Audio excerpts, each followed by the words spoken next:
નમસ્કાર મિત્રો, અમારા નવા વિડીયોમાં આપ સૌનું હાર્દિક સ્વાગત છે.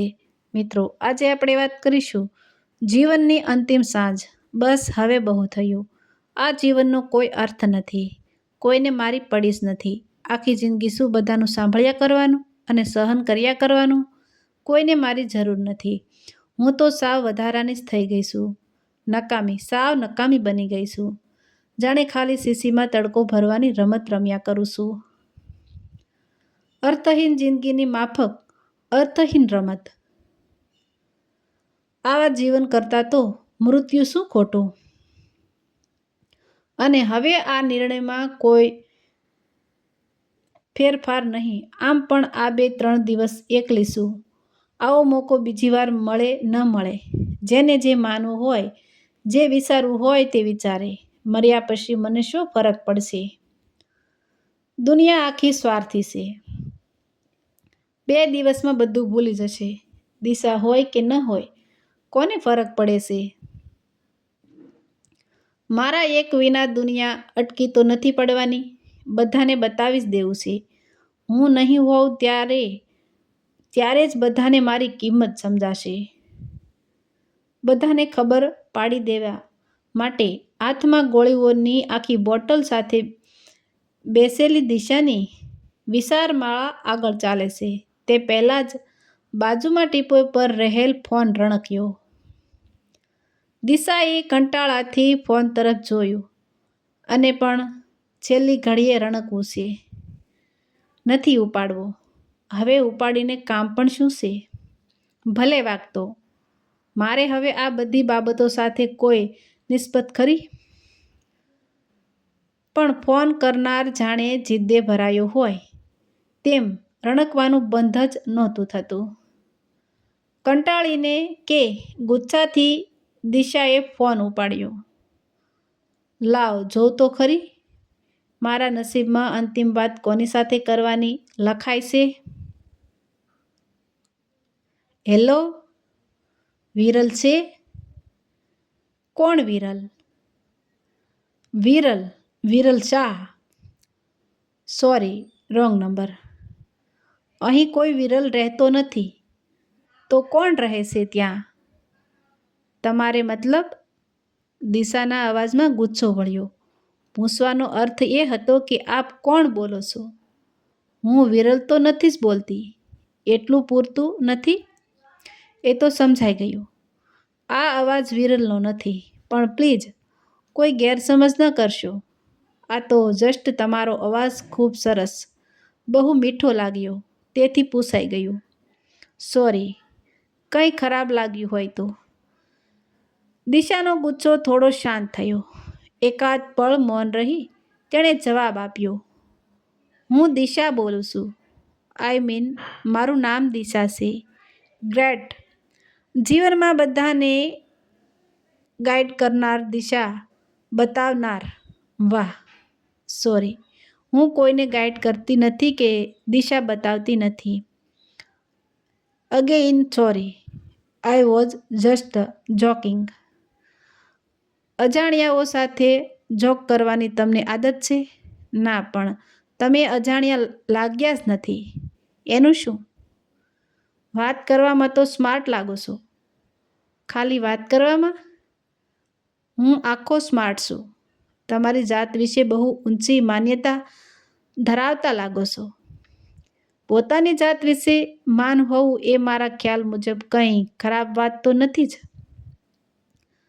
જાતની અવગણના શા માટે? લેખક છો? લેખક થવાના સપનો જોઉં છું ખરો.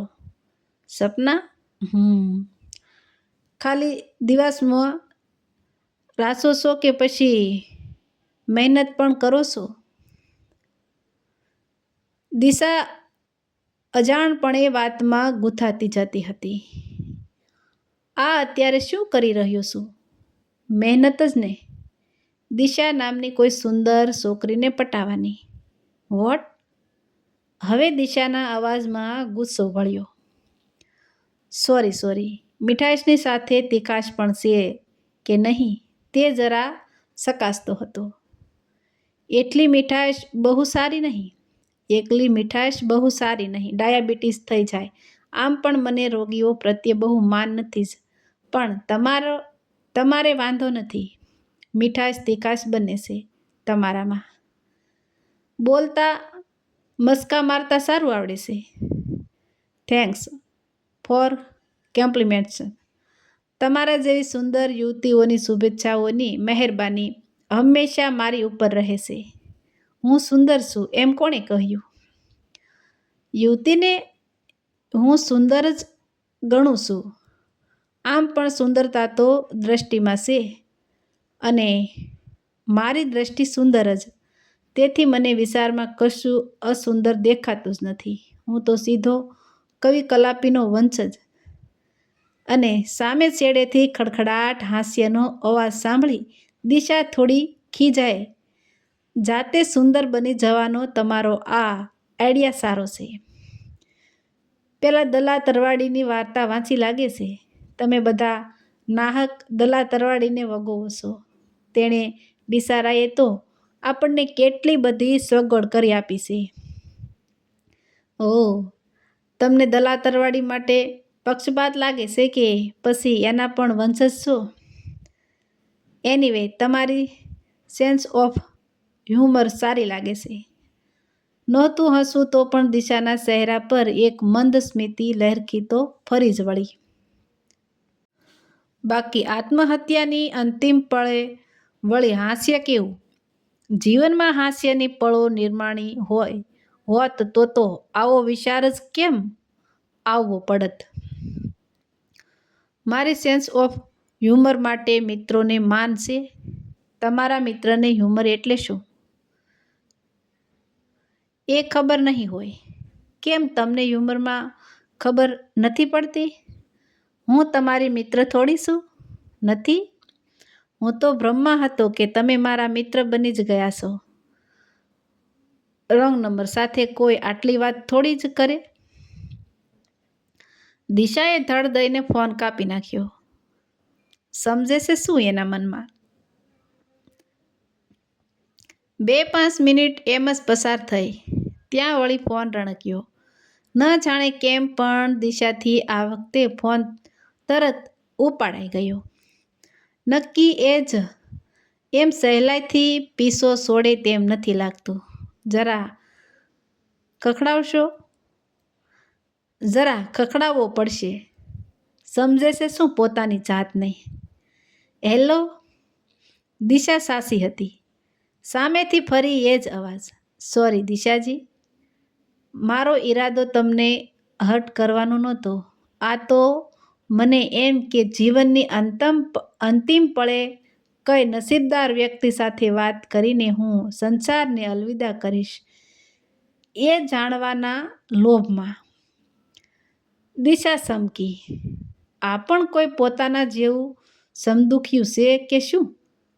નહોતું બોલવું તોય મોંમાંથી નીકળી જ ગયું. એટલે? તમે એ મારી જેમ. સામે છેડે એકાદ ક્ષણ મૌન. મારી જેમ એટલે? તમે પણ? હા, મારી પણ આ અંતિમ સાંજની અંતિમ વાત છે. આપણી મુલાકાત કંઈક અનોખી નથી લાગતી? અનોખી છે જ. અંતિમ પળના સાથીદાર નહીં. પણ તમે તો પુરુષ છો. તમારે વળી આત્મહત્યાનું શા માટે વિચારવું પડે? એકાદ બે ક્ષણના મૌન પછી, કેમ પુરુષને કોઈ તકલીફ ન હોય? એવો કોઈ નિયમ છે? દિશા ગુસ્સાઈ. ના, નિયમ તો નથી, પણ સામાન્ય રીતે આપણો સમાજ પુરુષ પ્રધાન છે. તેથી જે સહન કરવાનું આવે તે માટે ભાગે સ્ત્રીઓને જ ફાળે આવે છે ને? એ તમારો ભ્રમ છે. જોકે આપણી અંતિમ સાંજે હવે એ ભ્રમ તોડીને શું ફાયદો? નહીંતર જરૂર કહેત. જતા પહેલાં કદાચ દિલ હળવું કરવાની એક તક પણ ના જવા દો. અંતિમ સાંજે દિલ હળવું થાય કે નહીં શું ફરક પડે છે, ખરું ને? હા, ના, સાવ એવું તો નહીં. કોઈ સહૃદય વાત સાંભળનાર મળે તો જરૂર ગમે. હસતા હસતા દુનિયાને અલવિદા કહેવાનું સદનસીબ બધા પાસે નથી હોતું. તમે તો ફિલસૂફની મજાક વાત કરવા લાગ્યા. અંતિમ પળે કદાચ દરેક માનવી ફિલસૂફની અવસ્થાએ આપોઆપ પહોંચી જતો હશે નહીં? દિશા અનાયાસે વાતોના પ્રવાહમાં ખેંચાઈ. આમ તો પોતાની વાતો સાંભળવાનો સમય કોઈની પાસે હતો જ ક્યાં? બની શકે તમે સાચા હો, પણ મને તો આ પળે મોત જેવું બીજું કોઈ સુખ દેખાતું નથી. સામે છેડેથી નિરાશ અવાજ સંભળાયો. ના ના, સાવ એવું નથી. તમે તો પુરુષ થઈને પણ સાવ હિંમત હારી ગયા. આમ સાવ નિરાશાવાદી થવું તમને બરાબર લાગે છે? મને તો કશું જ બરાબર નથી લાગતું. બરાબર લાગતું હોત તો મરવાનો વિચાર જ શા માટે આવત? બધું બરાબર હોય ત્યારે તો સૌ કોઈ જીવે. મરવું તો બહુ આસાન છે. બની શકે તમે જીવવાનો પૂરતો પ્રયત્ન જ ન કર્યો હોય. દિશા જાણીએ અજાણીએ કાઉન્સેલરની ભૂમિકામાં આવી ગઈ. બની શકે, બધું બની શકે, પણ હવે એકવાર નિર્ણય લેવાઈ ગયો એમાં ફેરફાર કરવાની મને કોઈ ઈચ્છા નથી. જીવનમાં કેટલીય વાર આપણે આપણા નિર્ણયો ફેરવતા નથી હોતા. દ્રષ્ટિ થોડી બદલીએ, થોડા પોઝિટિવ થઈએ તો બની શકે દુનિયા કંઈક અલગ પણ દેખાય. કદાચ તમારી વાત સાચી હશે, કદાચ નહીં, 100% સાચી જ છે. દિશા જાણે એક જનૂનમાં આવી ગઈ હશે. પણ મારે હવે એવું કશું વિચારવું નથી. જીવવા માટે આટલા બધા સમાધાન કરવાના હોય, ડગલે ને પગલે આપણે જ સામે છેડેથી શબ્દો અધૂરા જ રહ્યા. મુશ્કેલીઓથી હારીને રણમેદાન છોડી દેવું એ તો કાયરતા કહેવાય.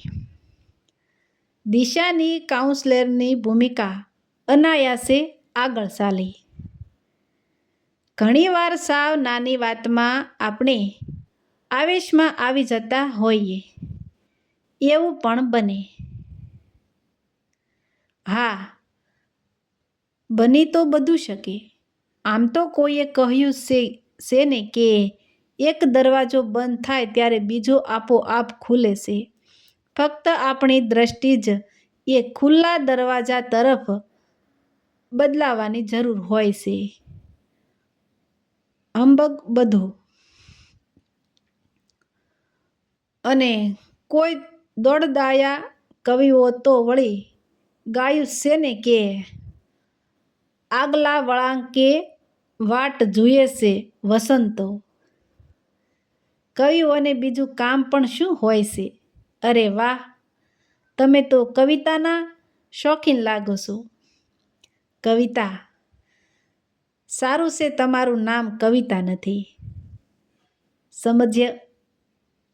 સમજાયું નહીં? મને પણ પૂરું ક્યાં સમજાયું છે? આમ પણ આપણે બધી વાત સમજીને જ બોલીએ છીએ એવું થોડું છે. સમજ્યા વિના પણ જીવનમાં કેટલુંય થતું હોય છે, કરતા હોઈએ છીએ. તમે તો સારું એવું વાંચ્યું લાગે છે.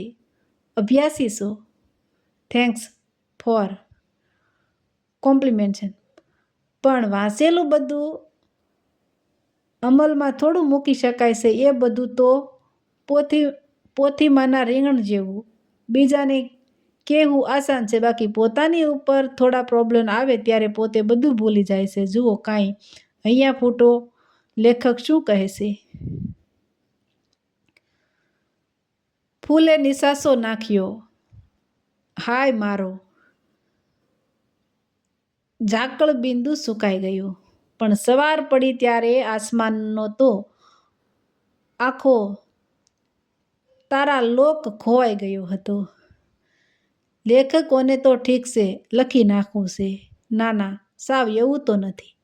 ઘણા પુસ્તકોએ અનેકની દુનિયા બદલી નાખી હોય એવા ઉદાહરણોની ખોટ નથી જ. તમારી વાત વિચારવા લાયક તો ખરી જ. અને સાસુ કહું તો ક્યારેક મને એવું વિચાર પણ આવે છે કે હું તો આત્મહત્યા કરીને છૂટી જઈશ. મારે તો પછી કંઈ જોવાનું રહેતું નથી. પણ એટલો સ્વાર્થી હું થઈ શકું? કદાચ આપણા જવાથી દુનિયાને ખાસ કોઈ ફરક ન પડે, પણ એકાદ બે વ્યક્તિ તો ક્યાંક હોવાથી જ જેમને આપણા જવાથી ખરેખર દુઃખ થાય. અને તેથી જ આટલા સમય સુધી વિચારતો હતો. તે વિચારીને અંતે તો આવું નેગેટિવ જ વિચાર્યું ને. શું કરું? આદત છે, મજબૂર છું. ના, એમ કહીને છૂટી જવાનો આપણને કોઈ હક નથી. આપણી અત્યાર સુધીની જિંદગીમાં કેટલેય લોકોનો ફાળો હશે જ. માતા પિતા, સગા વહાલાઓ, મિત્રો, કોઈક તો હશે જ જેમણે આપણા માટે. બોલતા દિશા અચાનક અટકી ગઈ. પોતે આમ વાતોના પ્રવાહમાં આવીને કોઈ અપરિચિત વ્યક્તિ સાથે આ બધું શું બોલી રહી છે? અને એ પણ ક્યારે? જ્યારે પોતે પણ મરવાનું નક્કી કરી લીધું છે. આ ક્ષણે આવી કોઈ દલીલો પોતાને શોભે ખરી? પણ ના, પોતાની દલીલોથી કોઈનું જીવન બચી શકતું હોય તો જતાં એક સત્કાર્ય. કેમ તમે પણ બોલતા બંધ થઈ ગયા ને? પોતાની વાત આવે એટલે બધાને આવું જ થાય. બીજાને ઉપદેશ આપવો કે મોટી વાતો કરવી જ આસાન છે. અમલ આસાન થોડો જ છે. અને હું જાણું છું કે હવે તમે આવું જ કશું લેક્ચર કરશો કે જીવન અણમોલ છે. અરે, સમાજમાં આપણાથી વધારે દુઃખી અગણિત લોકો હશે. તેમના તરફ દ્રષ્ટિ રાખીએ ત્યારે સમજાય કે ઈશ્વર આપણને કેટલું આપ્યું છે. આવું જ કંઈક કહેવું છે ને તમારે? અરે મેડમ, આવું ઘણું બધું હું સાંભળી ચૂક્યો છું. મને હવે એની કોઈ અસર નથી થતી. દિશાને થોડો ગુસ્સો ચડ્યો. બધું જાણવા છતાં જેને સમજવું જ નથી એને કોણ સમજાવી શકે? સત્તા જાણ્યા પછી કોઈને આમ મરવા થોડા દેવાય? જિંદગી કંઈ આમ ફેંકી દેવા માટે થોડી જ છે. જુઓ મિસ્ટર, તમે જે હો તે, પણ let me tell you one thing. તમે નિર્ણય ભલે કરી લીધો, પણ એક કામ કરો. તમે વધારે નહીં તો એક દિવસ માટે તમારો આ વિચાર મુલતવી રાખી ન શકો. આત્મહત્યા કરવી જ હોય તો આવતીકાલે કરો તો પણ ચાલે ને? એક દિવસમાં શું ફરક પડી જવાનો? એ તો મને પણ નથી ખબર. પણ કદાચ તમે આ પગલું કોઈ ક્ષણિક આવેશમાં લીધું હોય. બની શકે આવતીકાલનો સૂરજ તમારે માટે કોઈ શુભ સંદેશ લઈને પણ ઉગે. તમારા કારણોની તો મને જાણ નથી, પણ બની શકે કાલે તમને જિંદગી જીવવા લાયક પણ લાગે.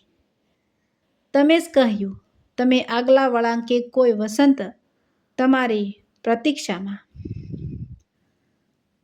દલીલ પૂરતી તમારી વાત સાચી છે. તમને લોકોને સમજાવતા સારું આવડે છે.